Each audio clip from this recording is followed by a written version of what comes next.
6:31 p.m. Welcome everyone to the December meeting of the PCOB the last year. We have a roll call here. Ms. McBride. Present. Mr. Frazier. Present. Mr. Pola. Present. Mr. Mendez is also present. Ms. Washington has a work excuse, and so she is not here. Mr. Dillard had surgery yesterday, and understandably is under the weather, and so he's not here tonight. Are there any announcements, call outs for anyone here? Anyone would like to make? If not, I would like to remind you that at our next meeting in January, my term as chair will end, and we will be selecting a new chair. If anyone has any questions about what that involves, and if you're interested in taking on that appointment, please let me know. Also, vice chair. So that's that. Does anyone have any comments or potential amendments to our agenda?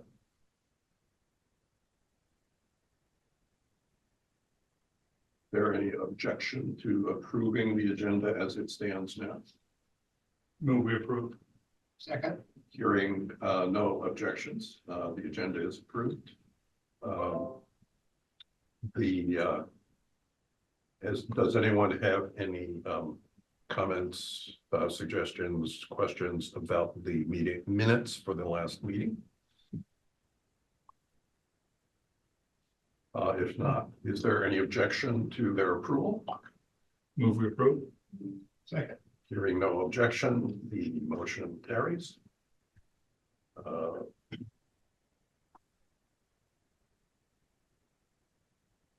And the next item of business is the executive director / management analyst report. Take it away. All right, I'm going to share my screen so you can see it up there, but it is also attached in the board items.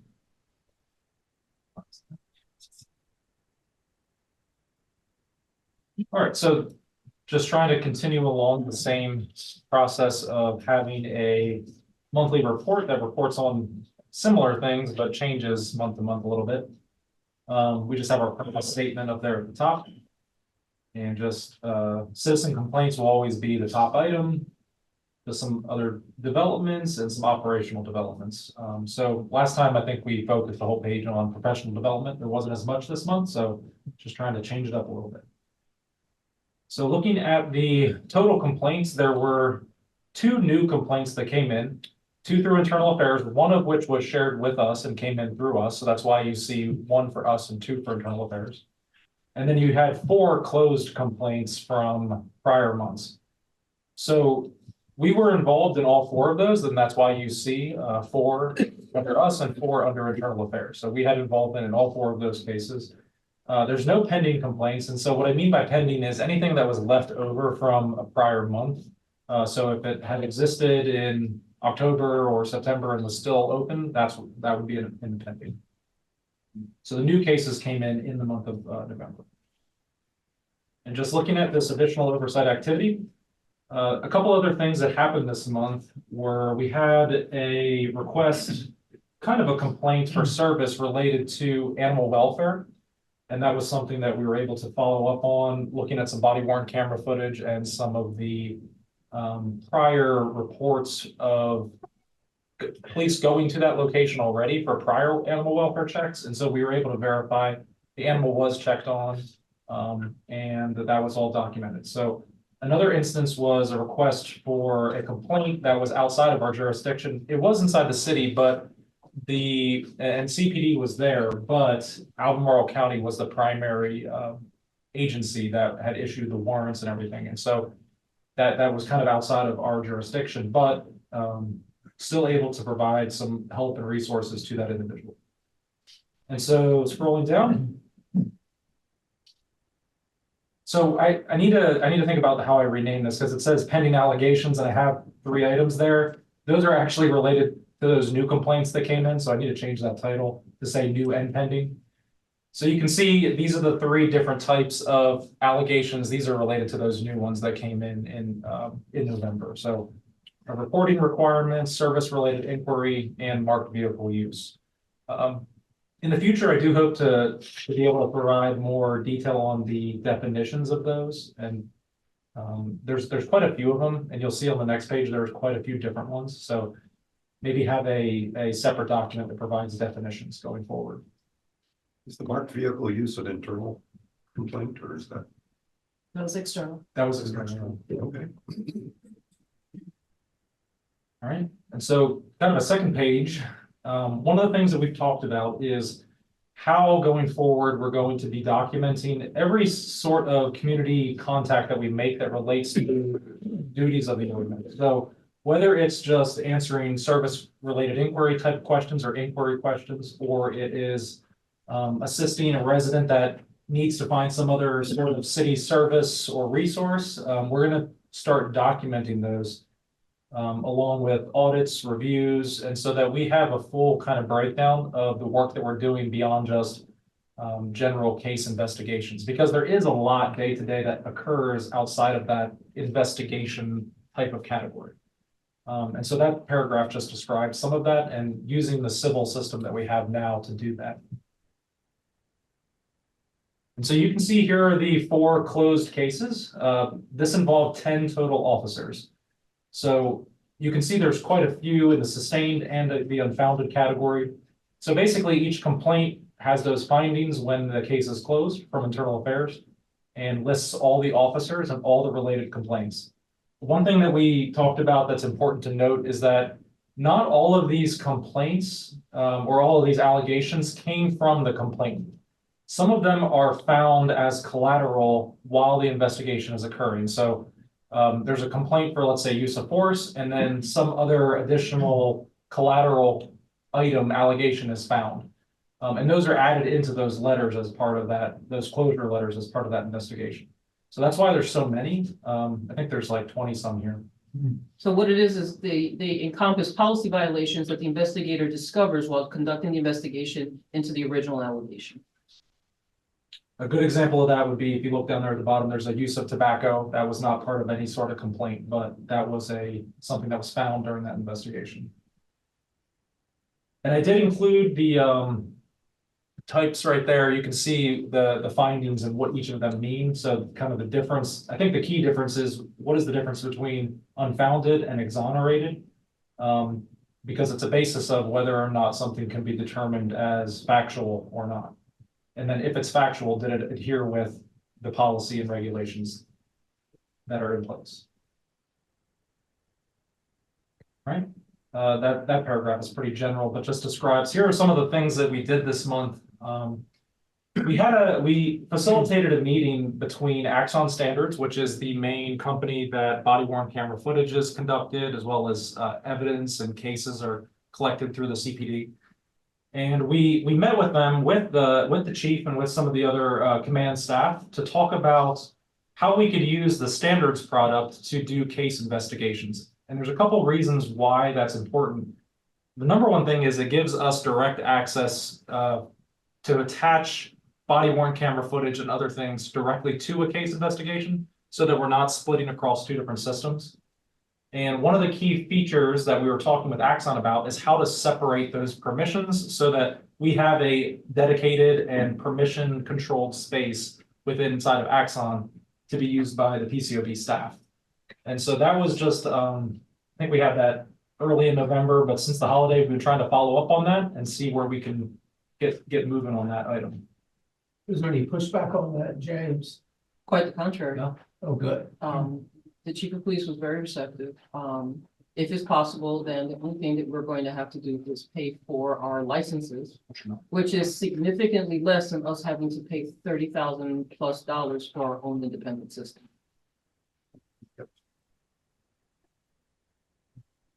So another item, working on a 2023 annual report. We talked about that a little bit last time, but really in the core of the development phase and just trying to bring together all the items from policies that the board reviewed, going through all the meeting minutes, decisions, all that from 2023. The goal is to have that completed for the January 2025 meeting.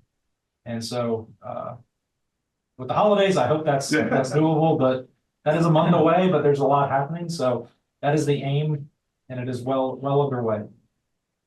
And then lastly, and just as a final piece of that, as soon as that 2023 one is done, 2024 will start, and we'll try to have that finished, we will have that finished by what the ordinance says, April 15th, I believe, tax day.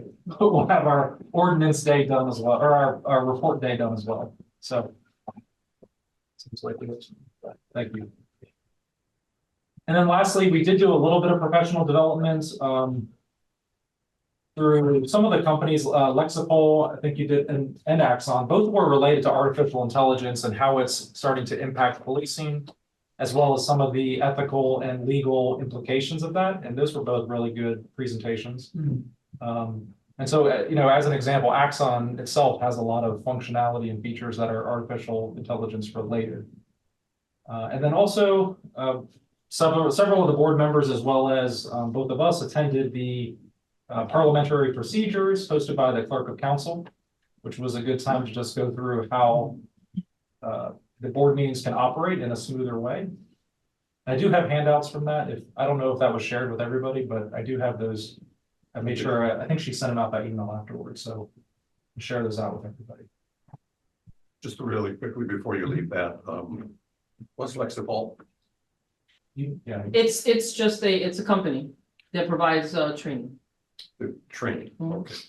They do policy, they do a lot of Policies, policy related procedures, stuff and as well. Yeah. It's a lot like PERF. It's a lot like a lot of these other organizations that provide training, so law enforcement related training, professional development training. That's actually their logo right there. Since I already used the Axon one above, I figured I'd show Lexipol's. So Sounds like an antidepressant. Lexapro. all right, and then on the final page, one of the big developments early in the month was that Director Gonzalez had prepared and presented the 2026. This is fiscal year 2026, which starts in July 1st of 2025. So you always have to think the year of the fiscal year is the second part of the year. So currently we're in fiscal year 2025 right now.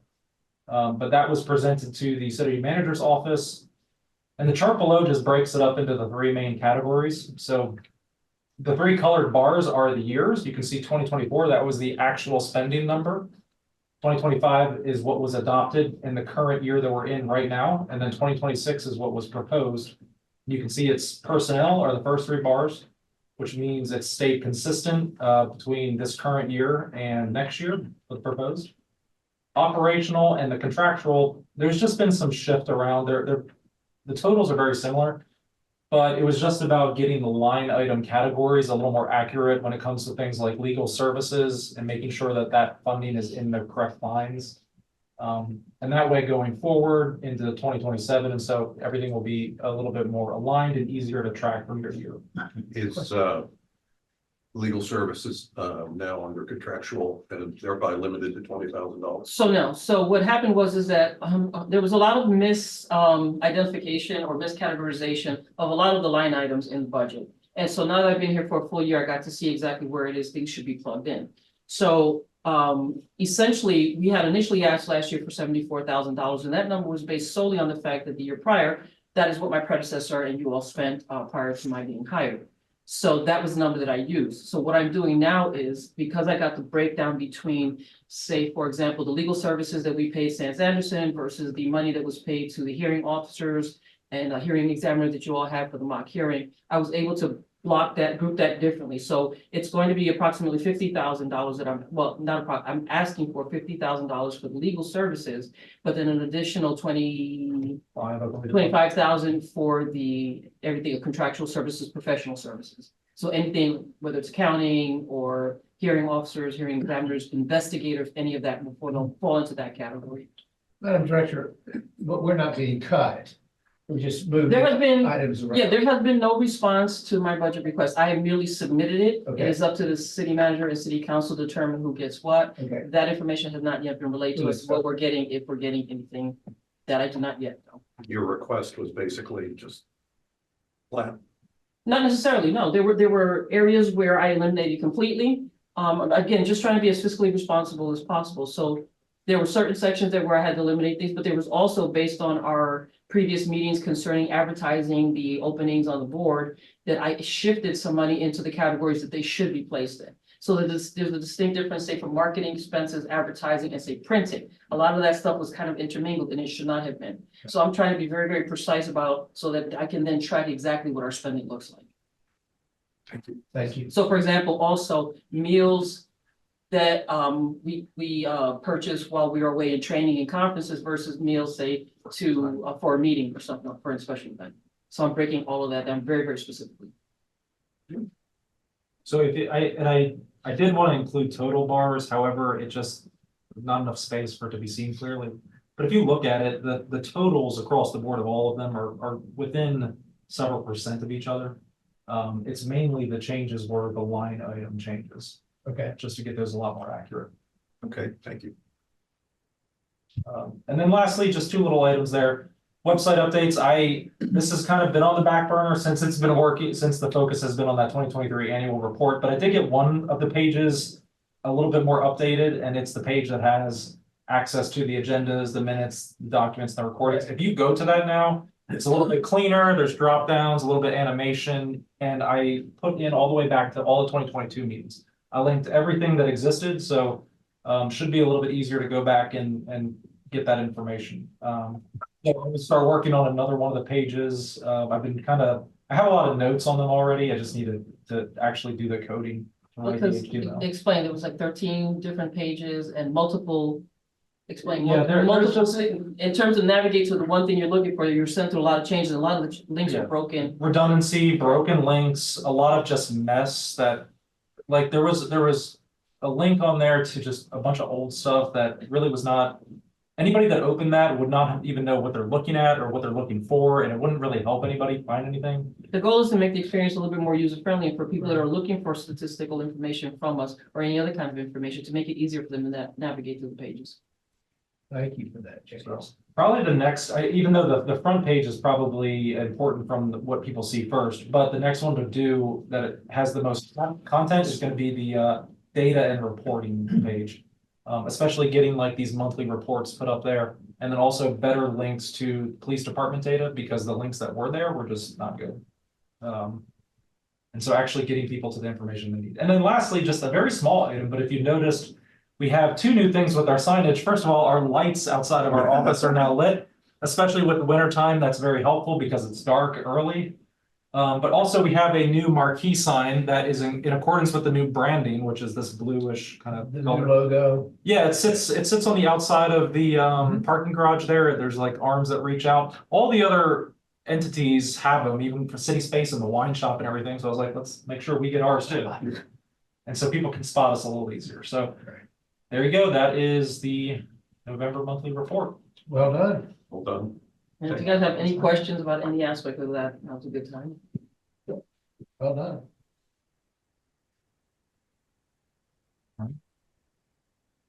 Nothing, no questions? Well, no. I put the glasses on.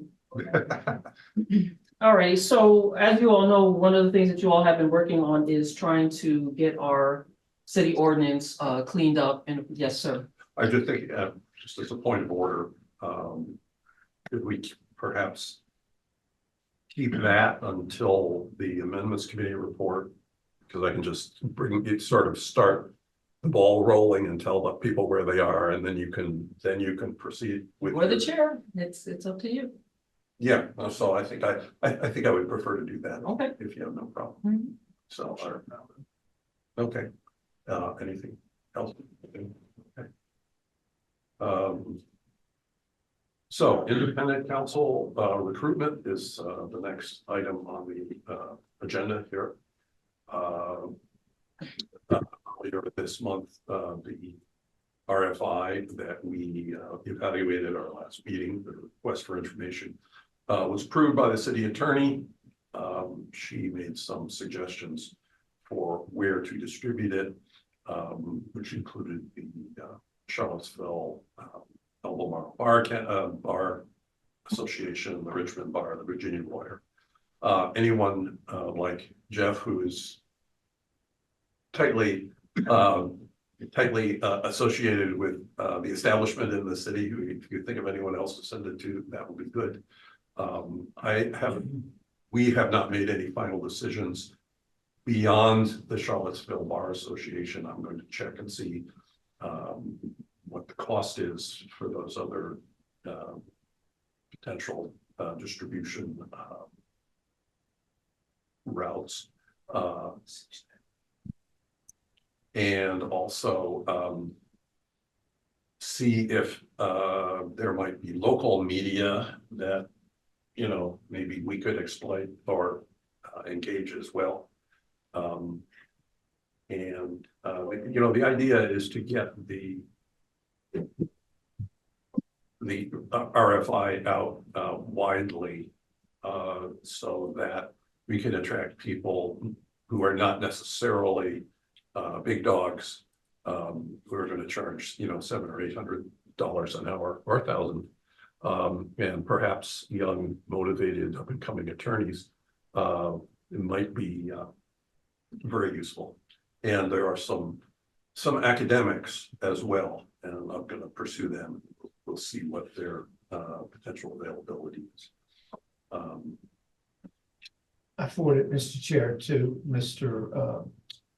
Tucker Oh, yes. in Richmond, who's still interested, although it might be cost prohibitive, Okay, but we'll see. he can apply. We'll see. Who's that in Richmond, Jeff? Sorry, Who in Richmond?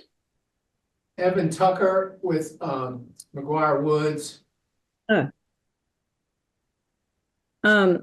in touch with earlier, Cameron, and the negotiation sort of broke down when we got feedback from the city attorney that we needed to throw a wider net. And also his fee was high and we were haggling. Yeah, all the fees at McGuire Woods are going to be high, but they do have a Charlottesville office as well. That's where I started with Jim Neal, who's a friend of mine. And he put me in touch with Evan Tucker. And then we put it on hold, but I just sent it to him yesterday. The RFI. Mhm. And he's still interested. As I understand it, the Charlottesville Albemarle Bar has like a monthly lunch. Yes. Yes.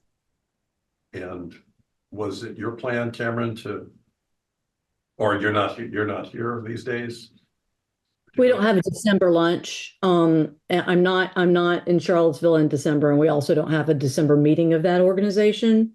But we have a very vibrant email traffic, and I would suggest sending a written RFI by email anyway. I mean, I can always stand up at the next meeting and mention that it was sent, which makes sense. But the best thing to do with it is to send it around to the membership or send it to the person in charge of dissemination and say, is it okay, or will you send this around? And then just follow up at the next meeting saying, hey, this has been sent around. If your firm would like to take a look at it. Can you follow up on that, please? Yeah, that's a plan. Great. Ms. Gonzalez, yesterday I sent her the link for the Bar Association, and their website has all the contact names. You probably know that, Cameron, but Inez has the link. Oh, yeah, I'm a member. So yeah, I'll put it in the system. It would be great. Is it ready to go though? Because I was thinking there were various drafts. Are we using the draft that was circulated like today? You should have gotten it today as an attachment. All right, and it'll go out tomorrow. Great. Okay. Anybody else have any questions or comments about volunteers to the independent council? No, not really. Okay, now to the basically to the general topic of amendments to our enabling ordinance. You recall last month we asked for volunteers for an amendments committee. The amendments committee composed of me and Al met. We appointed each other co-chairs. And had a useful meeting about what's the best way to proceed. We also met with the executive director, Gonzalez, and got her feedback on amendments to the first the first part of the document. Let me go quickly through the history, because a fair amount of stuff has happened since our last meeting. As you know, in their November 18th meeting, the city council took action on their own amendment to 2-453, which was completely completely at odds with what we had proposed to them, 4 days previous. And the excuse is, well, we didn't get the email, and and we also you all know, because you all co-signed, that we sent a letter to the board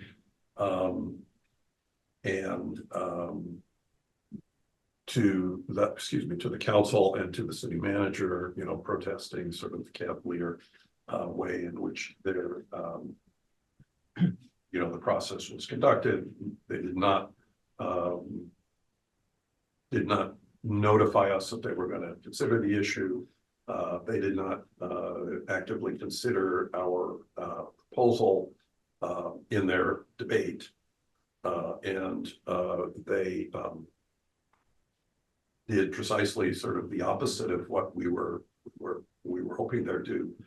After a very brief discussion, which was full of misinformation, basically, what message got through was not correct. Wasn't what we proposed at all. So that was very disappointing. And on top of that, there were a couple of gratuitous comments about how the board never gets anything done, and so so after we sent our letter, Mr. Councilor Snook responded. He indicated, and it wasn't clear that he was speaking for the whole council, that they will not reconsider their amendments to 2-453, at least not now. They will not consider having members of the board or the executive director participate in interviews of candidates, essentially saying, no, we won't do anything, which I didn't find to be particularly productive. Then on the 4th of December, there was a response from Mr. Sanders, which I thought was very politic and very constructive. It laid out an approach for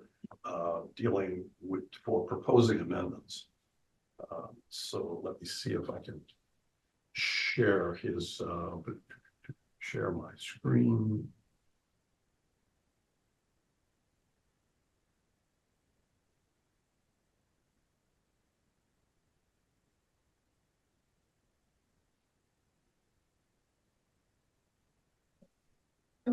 Okay, so this is basically what he said.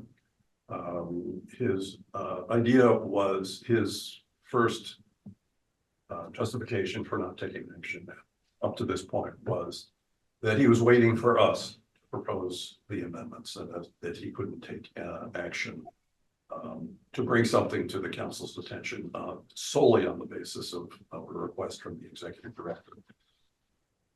Be that as it may, he did also lay out an approach that strikes me as being rather sensible. The idea being that we on the board approve an amendment, forward them to the city attorney. The city attorney then initiates an operational and legal review, and I don't know what an operational review is.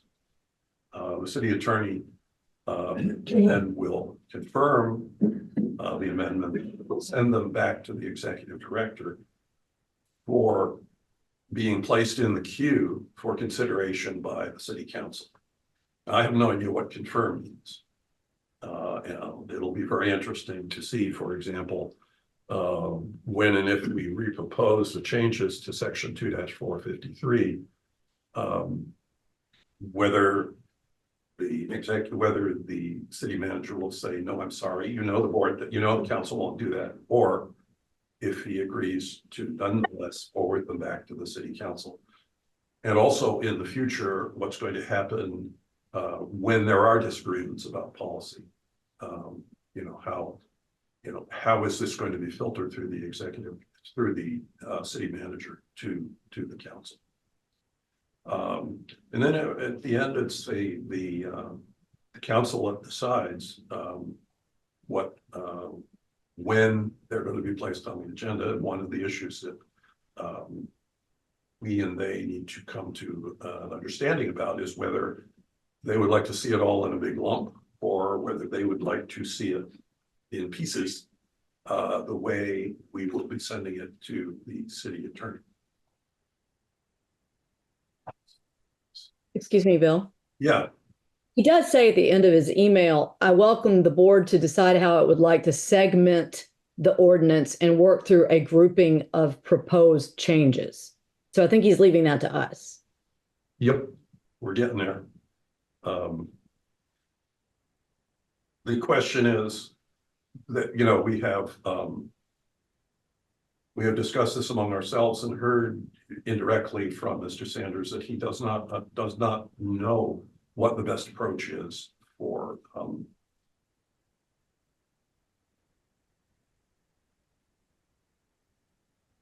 doesn't know what the stop sharing here. Doesn't know really whether the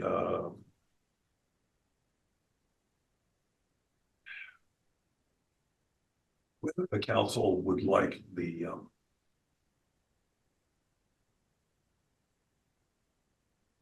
them all in one batch, or would really be amenable to having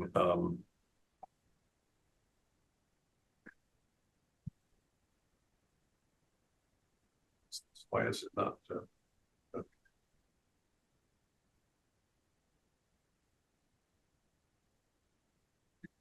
all right. Sure.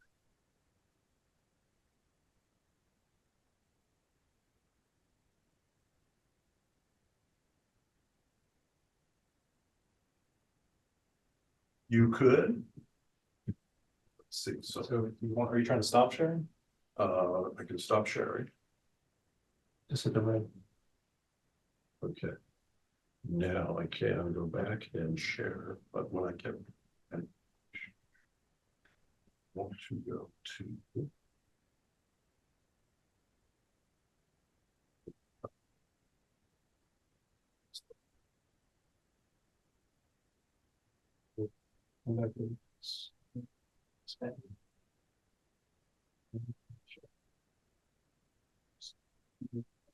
Oh, there it's done about again. Don't click the document, just share your screen. yeah, this. The way if you switch, Okay. it'll follow it. All right, so we're coming to sort of, sorry about my technological helplessness here. In our discussions, please, Mr. Pola, interrupt me, because I just put this together today. It's just my understanding of what we have agreed on.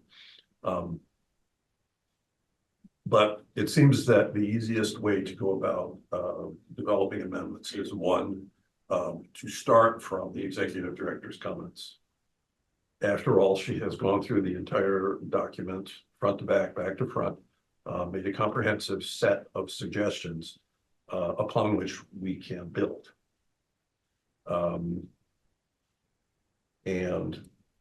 our plan was at this meeting to discuss the executive director's comments on the first couple of sections of the document. I have through to 453. We may not get that far tonight, maybe just be 2 450. After our discussion, the idea is that the committee will then go back and translate what the board's discussions indicated into real language that we can propose. Get that to you in time for a vote at the next meeting. So in other words, it's going to be hard because of the Christmas holidays, but we will try to get it to you, maybe by New Year's. So in a shape that we can, vote on the vote in January. And in the January meeting, we would repeat the process with the next sections. And the very, very ambitious stretch goal is to have all the amendments approved by us, have us all agreeing for the entire ordinance by our meeting in March 2025.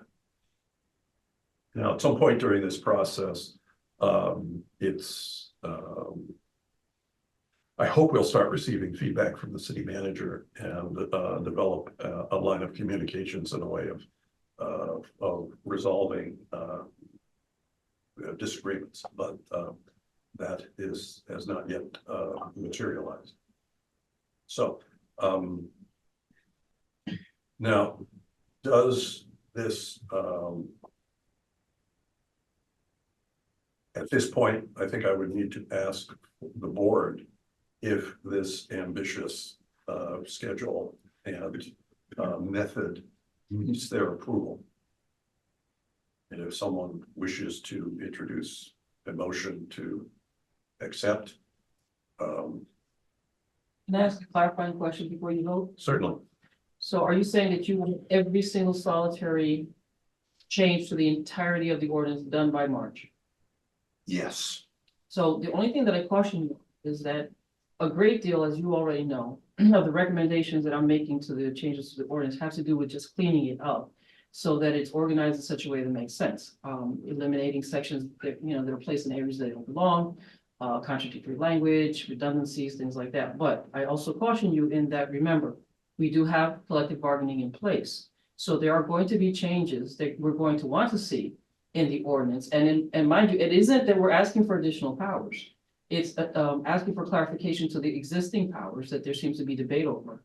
But will undoubtedly, in my opinion, be subject to collective bargaining because it in fact has impact on the way that the police department operates, specifically as it pertains to the conduct of administrative investigations personnel, disciplinary recommendations, things like that. So I caution you that you may want to do that. We may not be able to get those changes approved simply because some of these are subject to collective bargaining, and some of these things are in fact managerial prerogative. Those that are managerial prerogative can in fact be done within a specified period of time. I think certainly by March. The ones that are subject to collective bargaining may not. No, I think that's entirely true. I mean, I think this schedule is for us to do our first pass through the document. Then that's. And there may be sticking points. So just so that by March, we've gone through all the sections and said, oh, well, that part of the investigation is problematic, and we recognize that. But we'll do our best and see what the reaction is. I just want to make sure that you all understood that there were some issues, If you're- potential issues. Oh, yeah. If you remember in your work plan, that this was, this task was to be completed in the fourth quarter. Right. Which is June. And that probably is, in terms of getting it onto the agenda, resolving the issues that are legally problematic and managerially problematic. Yeah, that's about that's about what it'll take. So. So again, I'm looking for a motion to approve this slide here, basically. So move. Is there a second? Second, And then I approve, I assume you're in favor? Cameron, I assume you're in favor? yes. Jeff? Al? Al, I know, You- I'm sorry. I assume that we're actually not in a motion to approve, but we're in discussion mode. I guess we are, yes. I've got two things that are coming to my mind. Number one, for clarification, Mr. Sanders' email actually says that anytime that we approve a change to the ordinance, that it actually goes to him, not to the city attorney. And then he will forward it to the city attorney. Yes, correct. So I just want to make sure that we clarified that. And then once he receives Oh, word right. from the city attorney, then it will come back Okay. with any issues. City manager, yes. So that's, as I read his email response, all the other things that he put It's in a there. typo, that's a typo. Okay, city manager. So that's number one. Number two, I know that we had discussed using the executive director's draft with the comments. I guess the question I have is how easy is it going to be for us to go ahead and start changing things and adding things? And as I'm looking to you, for instance, let's talk about the definition section.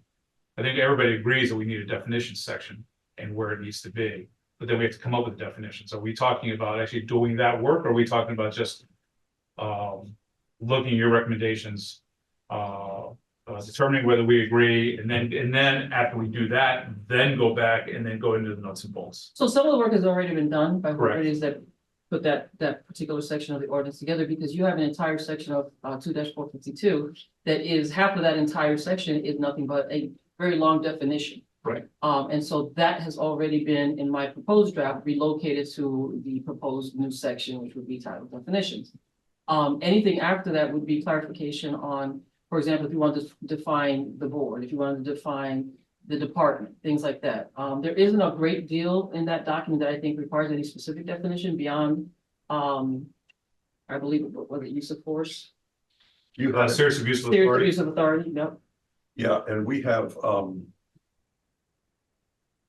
in terms of if the definition section is kind of a sticking point, we have a extensive definition section in our operating procedures, which I have pulled out already, started to add stuff to. So I don't see that as being Yeah, there's a necessarily. lot of it, a lot of the work has already been done as far as that's concerned. And the effort that I was attempting to put forward, quite frankly, the priority for me is just to clean it up in a way that makes sense and to clarify certain things, because again, what it is people think we can do and what it is we can actually do seem to be two entirely different.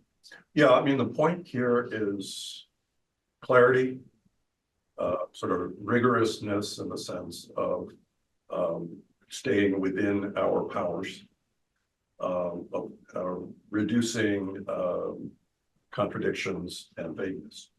So, as an example of what I think we need to do to revise 2450 and 2453 is in this table here that I'm sharing now. It basically rearranges things in a way that I believe is consistent with the basic underlying concepts that Inez has suggested. A new definition section, a new mission statement, the powers and duties section being disemboweled with stuff that doesn't belong there being taken out and moved to a new section or to the definition section. So this is kind of I would say, the skeleton for the first 4 sections of the document. Okay, so if I read this right, 451 is police civilian oversight board established, but then we would need a 452, which would be the definition section, then a 453, which would be the purpose mission statements. Right, so the numeric convention is something that I've already discussed with the city attorney's office on how that's supposed to work. The idea is that once we introduce the new sections, we'll number it accordingly. That's why I said you have to be very careful what it is we're doing here. And don't feel rushed. Again, I mean, I wish that we had done this a year ago, but we didn't. And so understand, for example, organizations that are similar to us, like the Office of Human Rights, have been to the table multiple times to get their ordinance where it needs to be. All right, it's a work in progress. That just is what it is. So, and, okay, I will, point out one thing that I think is unresolved. That is this shaded section here, which is a suggestion from the executive director to establish the Office of Police Civilian Oversight, which basically clarifies her functions, and her department's functions independent of the board, which would enable her to function, if we, for example, don't have a quorum, to function better between meetings, so she doesn't have to wait for us to make all kinds of choices. And I would be looking to Inez to tell me how she would want to structure that. Well, like I said, all these changes have already been done. All right, this is something that I've already done, and it's just a matter of me proposing it to you officially, right?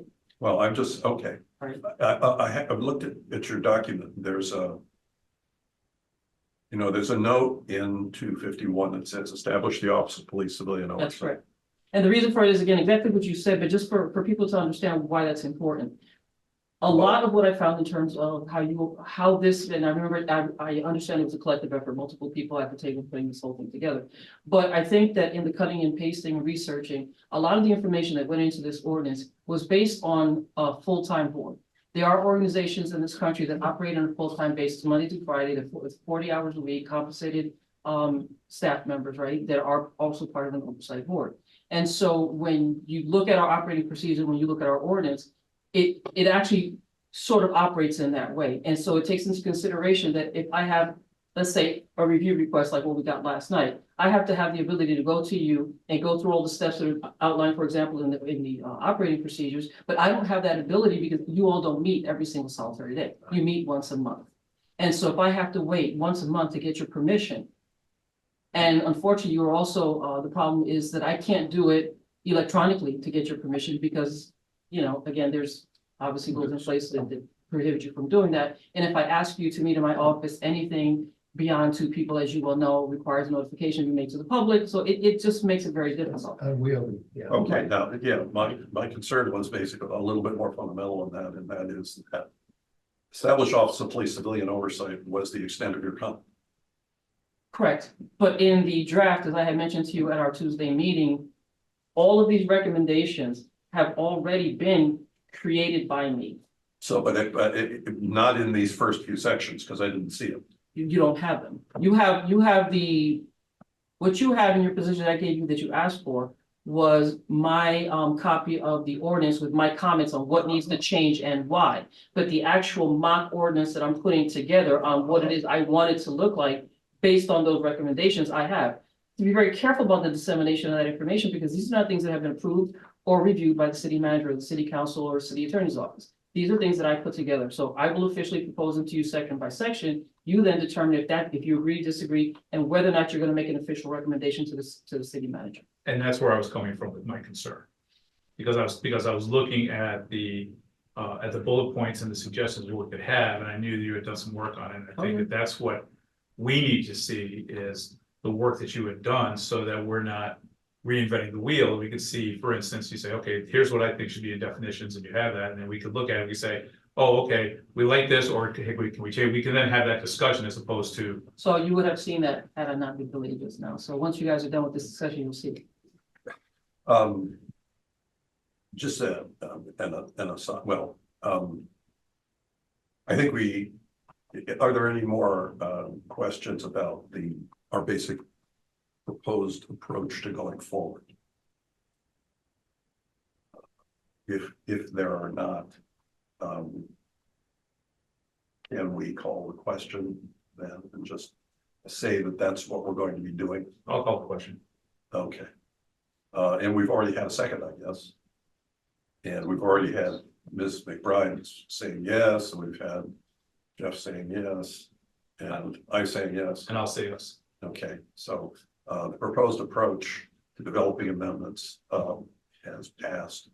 And I think the wording should go in the minutes, attached to the minutes. Yeah, if you provide me the exact wording, how you want it, I will do that. Okay, over to you.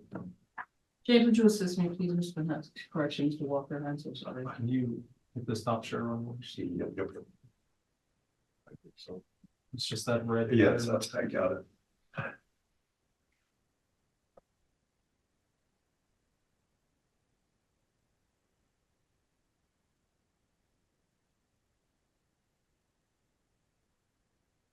So as you can see here, we're talking specifically about chapter 2 of the Administrative Code, Article 16, to deal specifically with Police Civilian Oversight Board.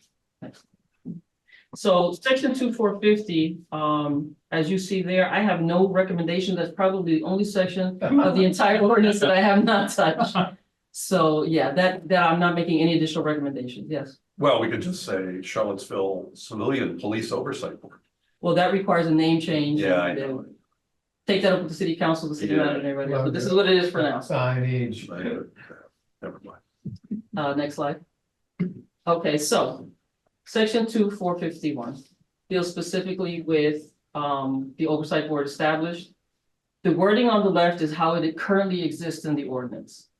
And just as an FYI, the changes that were implemented as a result of the city council's meeting that took place in November has not yet been uploaded to Minicode. They upload, I believe, the updates quarterly. And so those current revisions are not reflected yet. But this is what's current as far as anything that occurred before those changes that the city council recently implemented. So this is specifically 2-451. The recommendation on the right is what it is I'm recommending for that wording, which eliminates a lot of the redundancy. You will notice that there's a lot of repetitive wording. We make reference to the same state, the Virginia code like 3 times. And so it's to get a lot more simple, concise wording on the far right. That's the actual official recommendation on the right.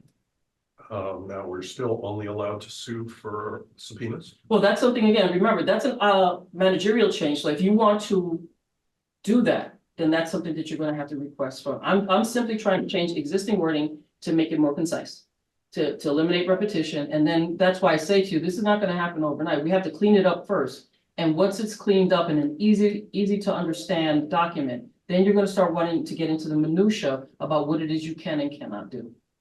Okay. So, but for right now, yes, that's not something that I weighed in on whether we can and cannot. So if I had my way, of course we could, because it allows us for the creation of case law, which I think would be helpful in the future, not just within the city of Charlottesville, but nationwide. But that's, again, like, that's just me. Any questions on this particular section of the ordinance? I like it. I mean, I like how it's cleaner and to the point it is. And what it does is it literally retains all of the information, right? All of the legal points. There's nothing that's eliminated or lost that we're just cutting down repetitive. Verbiage, yeah. Mhm. Next slide. So this would be the new section. This would be the purpose section. Now, currently, the purpose section is listed under powers, duties of the Civilian Oversight Board under 2-452. There are 3 sections or subpoints within that section of 2-452 that really just don't belong in that entire section. So this is one of them that my proposal is to delete it completely from 2-452A, and the wording is on the left-hand side. And so the existing wording you'll find is on the right. So what it says is the purpose of the board is to establish and maintain trust between and among the Charlottesville Police Department, which shall be referred to as the department, the city council, the city manager, and the public. What that says to me, and I don't know if anybody agrees or disagrees, it's essentially our function is to make everybody feel good about the police department with no specific path of how we're going to get there, why that should be the case. There's just, that's it.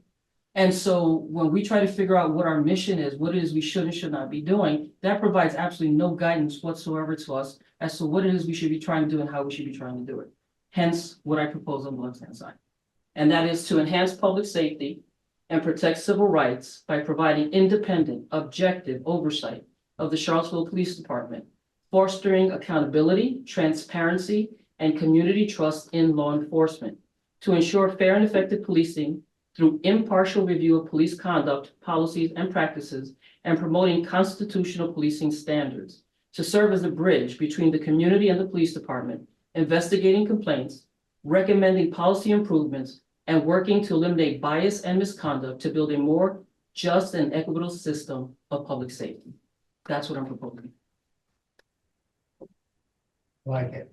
I think it just gives us, it's a more nuanced, I guess, mission statement for us. Well, it has. This is what we What it should be should trying be. to It achieve. has meat on the bones. The one on the Yeah, right is just absolutely. fluff. Yes. So that's that. Any questions, comments, concerns about that section? Like it. Yep. This section also a new section, and so on the left is essentially what it's going to look like if you accept my recommendations. So what I did there is it combines section 1 and 2 of the original document, from the original into a single, more comprehensive point about discrimination and harassment, as opposed to the lengthy 2 paragraphs that we had. So it just makes it a little bit more concise. It removes the phrase "not necessary for self-defense," honestly, because it just wasn't applicable there. It just didn't even make any sense. And then it condenses the language about false statements and documents using words similar to the Virginia Code. I love doing things. If there's a law, case law, anything in the code, I try to word our document as close as possible to the Virginia Code. And it simplifies and shortens other points while maintaining their essential meaning, removes redundancies, and uses more concise language. So that's my recommendation on the left, what I believe it should look like. And that's an entirely new section that would be specifically definitions, and we can add to that section. As Mr. Mendez pointed out and Mr. Polo pointed out, we can pull stuff from the operating procedures if you like. To define, if you want to get into the minutia, define what is an investigation, define the department, define the board. Because one of the issues that we also have in the entire document is that we use the board and executive director interchangeably. We're going to have to get very specific of who is able to do what. And is that fairly inclusive of what we would be looking at? I mean, did you consider that there should be more included in this, or just? I thought it was pretty Cover most- comprehensive. It just Okay. wasn't in the right spot. Gotcha. Again, this is just a very lengthy definition of what serious abuse of authority or misconduct is, which is essentially part of the powers and duties that we have to investigate those things. Got it. So that's just that, but we can add to this definition section as you see fit. This is mostly from 9.16. Well, some of the wording, right, Languages. correct. Yeah, so- But again, like I said, this is all part of what the original document has. It's just significantly condensed and just, it's a lot more concise. A lot of the redundancies eliminated. Okay. It's just clearer language so that you understand. Again, we have to eliminate the fluff so that it's not subject to interpretation. It needs to be very clear what it is we can and cannot do. Did you say some of this, it came out of Richmond, out of state statute? State, right? Yeah. This is like I said, the Virginia Code, Code, yeah. right? got The code that we actually fall under, right? That would allow the city council to actually it. create. To do it, yeah, Right. good. So can you show them? Yeah, thank you. I'll show, So this is what that section currently looks like. This is the exact wording of the current ordinance, and that's just. Well, actually, this is from D on. Yeah. So. Yeah, Did we that- miss a section? No, that would go into. Okay, so that's That's what it, what that's. you're- that's your actual, that's Yeah, so verbatim to that's- what we have right now. Yeah, that, and so that would be, that Replacing. We're replacing what you're seeing Got it. there right now. would be removed. Yes, Mm-hmm. yes. So in that same section, at the beginning of that section, you have subpoints A, B, and C under 2-452. This is how they currently read. My goal is to, or my recommendation is to omit all 3 of these. The purpose section we discussed where I showed you what, it shouldn't even be here. This is a purpose section under powers and duties. It just doesn't belong there. So this is where we're moving the purpose section right after, the establishment of the PCOB. The objectivity is not that it's not important, it just doesn't belong there. And objectivity is covered in your operating procedures. So that just says that when you do an investigation or whenever we're conducting the business of the board, we have to be objective. That does not belong there. Yeah. And so powers and duties would then become subpoint A. with the clarification that you see here on the right, is the director of the Office of Police Civilian Oversight or designee and the board shall have the following powers and duties. So that we're not using things interchangeably. We're saying what it is what we have the right to do collectively, and if there's specific things, for example, monitoring, the taking of statements, that kind of thing that's exclusive to me, then somewhere down the line, we're going to make those clarifications. That's why I said it's not going to be an easy fix. Because again, it was used, the two terms were used interchangeably, and it confuses the issue. And I think it'll present a problem for us if we try to make an argument to the chief, to the city manager, to the union. They're not really going to care too much for civilian volunteers being able to do certain things versus city employees. And that's understandable. There's already pushback. Yeah. Right, and again, remember, again, understand that it's not a personal thing, but it also has to do with, as a civilian volunteer on a board, you don't have the ability to provide them with guarantee. Right, and so guarantee is something that's incredibly important, particularly as it pertains to administrative investigation personnel. Any questions about this section? Well, I was just thinking in terms of maybe something a little bit more specific in the sense of director and the Office of Police Civilian Oversight shall have the following powers and duties as further delineated in the following sections. Yeah, and so that's the additional wording we're trying to eliminate. Yeah, I know, but what I'm saying is, if somebody can then. So know that once you see subsection A, all the powers and duties that I cleaned up that you saw in the previous slide is going to go immediately under that to show. Okay. This is this, so that's why you see the little colon there is this is what we can do, and then all of the things that we just list them. right listed in the previous slide. And I took nothing away from our powers. I added nothing to our powers. Sounds I good. just cleaned it up. Sounds good. And there's the powers. Correct.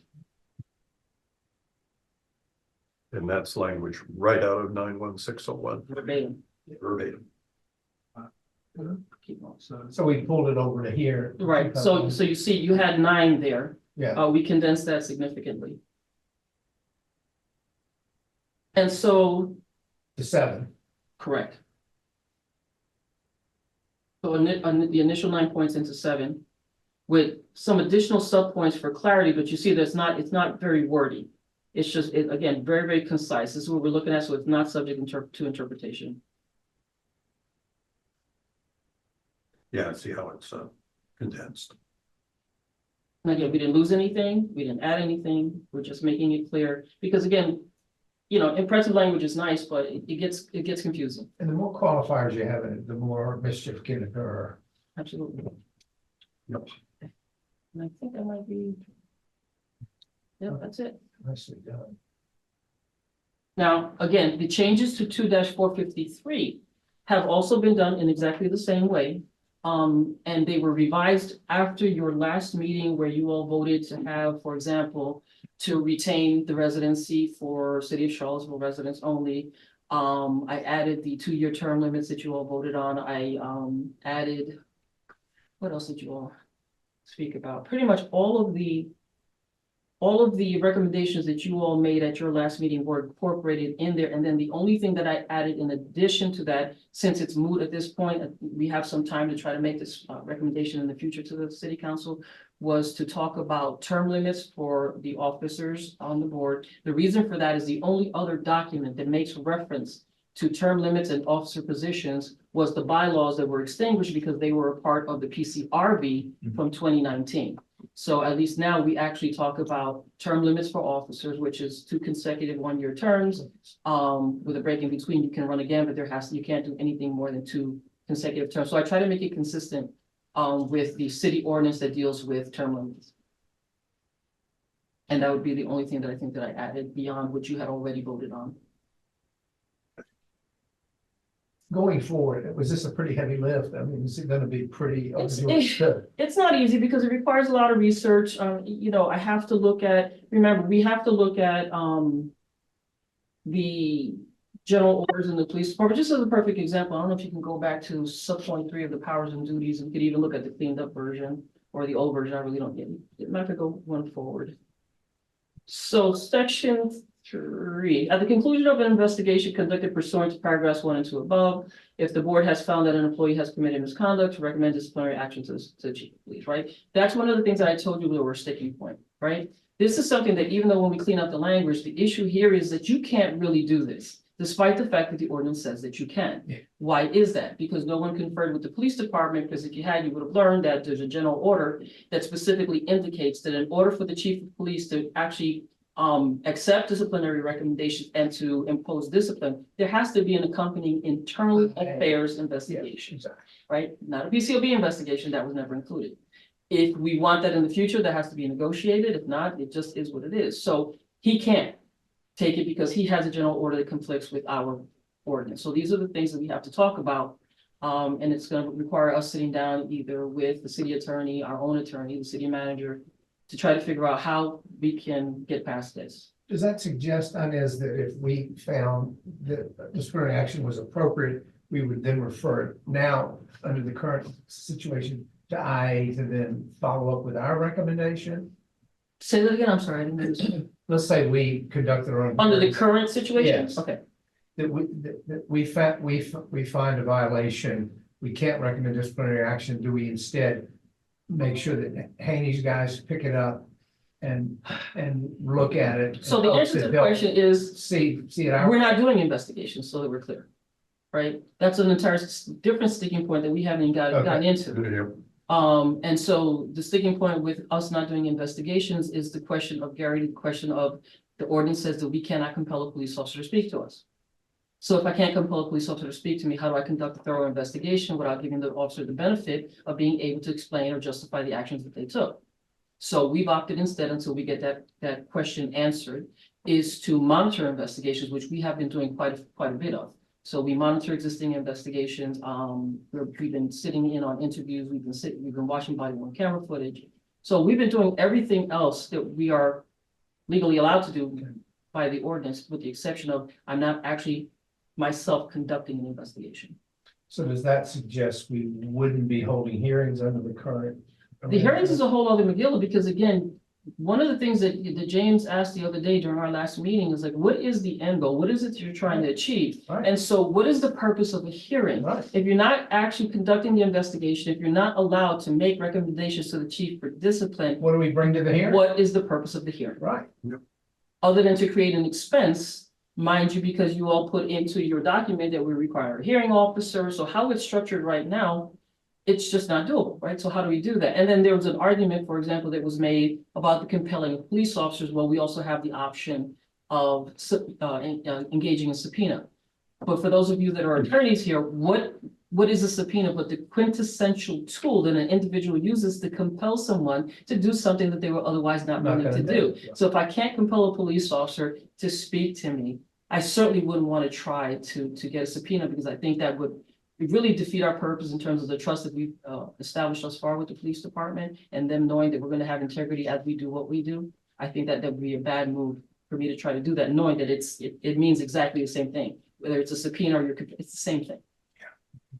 So that's something that we're definitely going to have to work out. Yeah, that's. Yeah, so that's when we get to the middle sections of the ordinance. And so then- there is work to be done. And again, Oh, yeah. the good news is that we're still doing everything else that we are required to do by an ordinance. So for anyone that's under the impression that we're not doing any work, we're doing our review requests, we are looking at investigations, we are reading them, we're conducting audits, we are doing everything else that we're supposed to do. So if we had more personnel, of course, we'd be doing a hell of a lot more, but we are doing what it is, we can do with what it is we have. But it sort of suggests at this point, the board is window dressing. Not necessarily, because we are making, again, constructive recommendations. We participate very actively. We are looking at policies. We find discrepancies in the policies. How many policies have I looked at already where I've made recommendations and the chief has actually accepted those recommendations and incorporated them into the policy? All of that makes the police department better. Oh, yeah. So the goal is to try to catch things in advance of them becoming a problem in the street and engaging in the corrective action before it becomes a problem with a police citizen encounter. So no, I don't agree that it's window dressing. I think we're doing, and I'll tell you this. Not you, us. No, I know, but well, I don't want to say it like that, but there's room for us to obviously work. Again, it's a little bit harder for you because you meet once a month. It's difficult. Trying to get the work session in to get more things done is even that much more challenging for you under the existing circumstances. Hopefully that'll change. Hopefully we will get more applicants as a result of the changes that the council adopted. We'll see. Let's hope for the best, prepare for the worst. But there are things that we can do. We just have to be very strategic about how it is we do what we do. But I don't think you're addressing. And one of the other things is that even during the time when we had lost our access, right, there were certain things that we were working towards. Remember, we got 2 documents that were required previously that had never been done. So one was the SOP that was required by the ordinance itself. Well, that's done. As a direct result of issues that I had where I thought the SOP was lacking, the city manager actually entertained my recommendation to have an MOU. We have now that done, which allows us to do all the other things that the SOP was sort of mute on. We now have access that we've never had before to all kinds of resources within the police department, unfettered access to the body worn camera footage. We are able to request investigations without any pushback. We're able to see both external and internal investigations if we choose. So there's nothing right now that I have asked the chief of police for within reason that he has not said yes to. So I think we're doing exceptionally well. I think you are, yeah. Yeah. well, the window- Again, the imagine window how much dressing more we could city do if I had chair. more personnel. Imagine how much more we could do if we had a full-time board, but again, that's not my fault. I think if I understand your point, Chuck, that it just seems as though the executive director's office is doing quite a bit. But the civilian part of the PCOB is not doing anything. Yeah, I mean, And I think the issue is that we have to look at this as the first thing we have to do is clean up our ordinance. Yeah. Once the ordinance is cleaned up, then we can go ahead and say, now that this has been reviewed and approved, it makes it clear what PCOB can do from the civilian part of it, right? So it's frustrating that we can't jump and do what the city council expects us to do or thinks that we can do when we legally can't do it. Yeah. But if we go step by step and we do the ordinance first, at least we're doing something, right? And we're moving in the right direction. That's really the thing. And there are some things that you Well can do. said, well said. Once you get those vacant seats filled and you get your full board, which I'm hoping will happen I'm hoping by not later than in the end of February. I'm hoping that they'll, February, March you'll have a fully operational board and some new blood. Your greatest challenge, in my personal opinion, and I've said this to you before, is getting people to show up to your meetings and participate and to be a little bit more responsive. Since the only mechanism I really have, other than that once a month meeting, is email, is to respond to the email. So one of the things that I think would be incredibly instrumental for people to focus on, in addition to the ordinance changes, would be to actually start pulling some of these general orders, reviewing them and making recommendations. Look how much you were able to achieve on the last one that you did. Right now, he's not always going to say yes, but if we're reasonable, if we research the recommendations we're making, you'll find, again, out of the, 9 or 10 recommendations that I made concerning FLOT, there was only one thing that wasn't incorporated into it. And it wasn't that he didn't implement the recommendation. It was just I was being sort of nitpicky about some wording on something, a definition, and that's all that really was. But they were very receptive to the change, particularly he indicated that he appreciated not only that I wrote it out for him and not just said, hey, I don't like this, fix that. I'm saying that, hey, would you consider doing this? Giving him the wording and then quoting, let's just say, the Virginia code that I'm referencing, or in the case of FLOC, a bill that's pending, right, at the state level to say, maybe this wording would be better, would you consider it? He's been very receptive. Great, yeah, yeah, so appreciate that. next steps with regard to the ordinance. You're going to share this with members of the board. Absolutely. Could you share your comments on 253, members of the board? At the next meeting. Here's the thing, small bites. I need you to work on this, get this done. Okay, Get this done. Okay. Make a recommendation to the city manager if you agree. Whatever your recommendations are, forward it to him. And I'm not saying that we're gonna wait till next month. I'm saying I'd like to see, please CC me on whatever it is you send to the city manager. Once I send you my official recommendations, if you agree, and you forward them to him for his consideration. Once that's done and I see that you've done that, then we can go right to 2450 and I'll share it with you. But small bites, because again, we don't want to be all over the place and well, make the same mistakes, and we don't want to make hasty decisions. I need you to scrutinize these recommendations because you may catch something that I did not catch. Every time I look at this ordinance, I find something new. yeah, so unless we're gonna have another work session, that's not gonna, our. And I would love to see, again, I don't know if. Well, it's Christmas, I mean. Well, I mean, after the holiday, I would love to be able to see you all meet once a week, at the very least, once every 2 weeks. That would be lovely. You get a lot more done. And you'd be able to prepare better agendas, provide a lot more meat to the people that are, whoever's watching. and be able to make a lot more recommendations to the city manager for his consideration, we do it that way. We don't want to overwhelm ourselves, but we also don't want to overwhelm them. Yeah. Because again, city manager looks at everybody's recommendations, not just mine. Okay, so we are going to get a copy of. You're gonna get what it looks like. So in other, what I would have to send Your to proposal. the city clerk's office or the city attorney, you're gonna see it just the official way, not like this. Yeah, yeah. You're gonna see the official way. With the strikeouts on the wording that I'm wanting to eliminate, and then the underlined portions of what it is I'm recommending the changes should be. And what I would do, and maybe put that as an attachment, would be the rest of the definition section. So it fit in. Again, I was hoping that you all would contribute on what you want, but if you want me to just pull it from the operating procedures and just add those definitions, then I can do that. Let me do it. I'll do it. I mean, yes, let me do that. I'm already working on it, so I'll get that to you. They should probably provide that to her before. Right. Before you provide. Because you have to, it has to be a clean one, all right? It has, again, if it's wordy, I'm only gonna dissect it, I'm only Oh, gonna no. eviscerate it like I've eviscerated everything else, so, yeah, so it's got to, again, and make sure that it's applicable to what we're talking about within the ordinance, so don't give me definitions of things that are not included in the ordinance, but they are included in the. Yeah, I'm operating gonna tell you, procedures. it's gonna be about half as big as it is now, certainly. So, and I'll get that to you tomorrow. Outstanding, Nicely thank done. you. Thank you. Okay.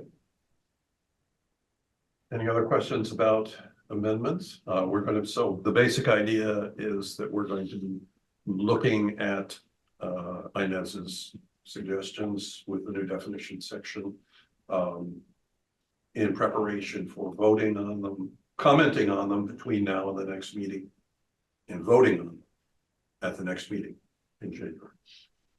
I would just ask that when you get these, that you remind everyone on the board to comment and see how much more we can get done prior to the meeting, so not wait. Yeah. Not wait Oh, for the yeah. meeting to sit Yeah. here and I get and comment on suggestions that we have for changes or whatnot, because in that way, I think it'll make the process run certainly a lot quicker.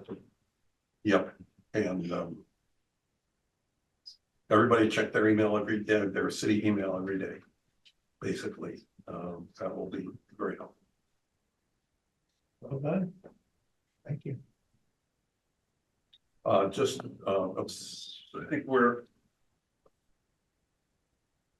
think that takes care of the formal agenda with the exception of matters by the public.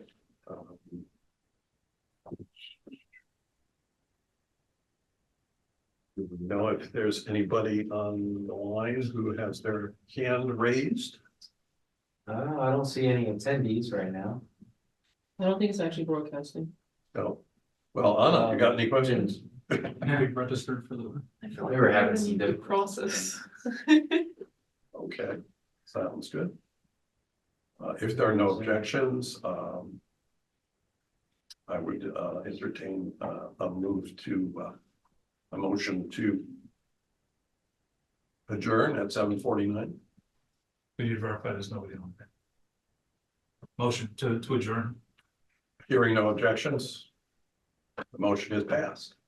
Thank you, everybody, and thank you, Inez, for the food. It was great.